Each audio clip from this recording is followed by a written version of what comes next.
നിയമസഭാ തെരഞ്ഞെടുപ്പിന് ഇനി 7 ദിവസങ്ങൾ ബാക്കി നിൽക്കെ ഇന്ന് LDF-ഉം UDF-ഉം അധികാരത്തിലെത്തിയാൽ ജനങ്ങൾക്ക് എന്ത് നൽകുമെന്ന വാഗ്ദാനങ്ങളുമായി എത്തി.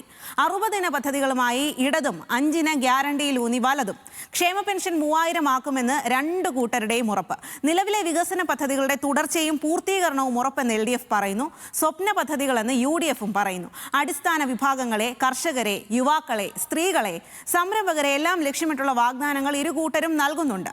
ഭരണ തുടർച്ച ലക്ഷ്യമിടുന്ന LDF-ന്റേതോ ഭരണം എങ്ങനെയും പിടിക്കുക എന്ന ലക്ഷ്യമിടുന്ന UDF-ന്റേതോ മികച്ച പ്രകടന പത്രിക എന്ന് നമുക്ക് ജനങ്ങളോട് ചോദിക്കാം. കോഴിക്കോട്ടെ ആളുകൾക്ക് എന്താണ് പറയാനുള്ളത് എന്ന് മുബാറക്കിനോട് ചോദിക്കാം.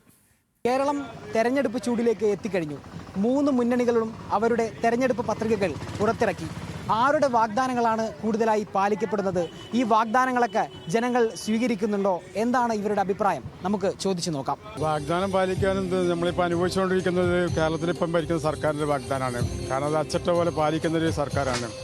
മറ്റുള്ള പ്രകടന പത്രിക ഒരിക്കലും നമ്മളൊരു വിശ്വാസത്തിലെടുക്കില്ല. കാരണം വെച്ചാൽ ഇതിനേക്കാൾ മുമ്പ് NDA സർക്കാരിൻ്റെ ഭയങ്കരമായ വികസനമായ ഒരുപാട് പ്രകടന പത്രികയിൽ ഒരുപാട് ലക്ഷങ്ങൾ ബാങ്ക് അക്കൗണ്ടിലേക്ക് വരുമെന്ന് പറഞ്ഞിട്ട് ജനങ്ങളെ പറ്റിക്കുന്നത്. അതേപോലെ തന്നെ കോൺഗ്രസിൻ്റെ ഇതേപോലെ കോൺഗ്രസ്സുകാരും 600 രൂപ മാസം പെൻഷൻ തന്നെ 18 മാസം വരെ പെൻഡിങ്ങിൽ വെച്ചൊരു സർക്കാരാണ് അവർ. ഇറങ്ങിപ്പോകുമ്പോൾ 18 മാസം വരെ പെൻഷൻ കൊടുക്കാൻ 10 പൈസ വരെ ഇല്ലാതെ ഖജനാവ് കാലിലേക്ക് പോയവരാണ്. അവർ നമ്മൾ എങ്ങനെ വിശ്വസിക്കാൻ? UDF വാഗ്ദാനങ്ങൾ നല്ലോണം പാലിച്ചിന്. കാരണം UDF പറഞ്ഞ വാഗ്ദാനങ്ങൾ LDF സർക്കാർ 2500 രൂപ പെൻഷൻ കൊടുക്കാമെന്ന് പറഞ്ഞിട്ട് ഇപ്പോഴാണ് 2000 രൂപ മേലിലെത്തിയത്. ഈ അവസാന സമയത്ത് വാഗ്ദാനം പാലിച്ചിട്ടില്ല. പിന്നെ ഈ കാണുന്ന വികസനമെല്ലാം UDF-ന്റെ കാലത്ത് കൊണ്ടുവന്നിട്ട് സമരം ചെയ്തിട്ട് അതിനെ നിർത്തലാക്കിയതാണ്. ആ വികസനമാണ് ഇപ്പം നടന്നുകൊണ്ടിരിക്കുന്നത്. അല്ലാതെ LDF-ന്റെ വാഗ്ദാനങ്ങളൊന്നും ഇതുവർക്കും നടന്നിട്ടില്ല. അധികാരം കിട്ടിക്കഴിഞ്ഞു കഴിഞ്ഞാലേ പിന്നെ ഈ വാഗ്ദാനങ്ങളൊന്നും പാലിക്കാനുള്ള താല്പര്യമല്ല വരുന്ന മിക്ക രാഷ്ട്രീയ പാർട്ടികൾ. അതൊരു പാർട്ടിയല്ല, എല്ലാ പാർട്ടിക്കാരും അതേ അവസ്ഥ തന്നെ നിലവിലുള്ളത്. അതിലൊരു മാറ്റം വരുമെന്ന് പ്രതീക്ഷിക്കാൻ തൽക്കാലത്തേക്ക് പറ്റുന്ന ഒരവസ്ഥ നിലവിലില്ല. LDF തന്നെയാണ്. LDF-ന്റെ പത്രിക പറഞ്ഞതെല്ലാം നടപ്പാക്കുന്നുണ്ട്. കഴിയുന്നത്ര പാവങ്ങൾക്ക് വേണ്ടിയിട്ട് എല്ലാം ചെയ്യുന്നുണ്ട്. ഇനിയും LDF തന്നെ വരും. പലപ്പോഴും വന്നിട്ടുണ്ടല്ലോ, എന്തെങ്കിലും നടപ്പിലായിട്ടുണ്ടോ? 2500 പെൻഷൻ പറഞ്ഞിട്ട് ഇപ്പോൾ പെൻഷൻ കിട്ടിയത് ഇലക്ഷൻ്റെ ഈ പ്രാദേശിക ഇലക്ഷനാണ് കിട്ടിയത്.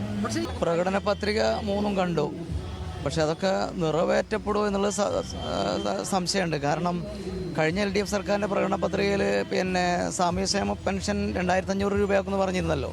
അതാക്കിയില്ലല്ലോ, 2000 വരെ ആക്കി. അതിൽ ജനങ്ങൾ എത്രമാത്രം സ്വാധീനിക്കുന്നു വേറെല്ലാം ചിന്തിക്കാണ് ഇരിക്കുന്നത്. കാരണം അടിസ്ഥാനപരമായ പ്രശ്നങ്ങൾ എല്ലാ ജനങ്ങൾക്കും വേണ്ടത് ഈ കൊടുക്കുന്ന സാധനങ്ങൾ എല്ലാവർക്കും കൊടുക്കാനുള്ളതാണ്. ഈ ഇലക്ഷൻ സമയത്ത് കൊടുക്കുമ്പോൾ അതിലും മാത്രമാണ് ഓരോ പാർട്ടികളും. പ്രകടന പത്രിക വെറും കടലാസ് തുണ്ടുകളല്ല, മറിച്ച് ജനങ്ങൾക്ക് നൽകുന്ന വാഗ്ദാനമാണ്. ഏത് മുന്നണി ഭരണത്തിൽ വന്നാലും ഈ വാഗ്ദാനങ്ങളൊക്കെ പാലിക്കപ്പെടണമെന്നുള്ളതാണ് ജനങ്ങളുടെ ആവശ്യം. കോഴിക്കോട് നിന്നും ക്യാമറ പേഴ്സൺ അരുൺ പുതുപ്പാടിക്കൊപ്പം M. മുബാറക്, ന്യൂസ് മലയാളം.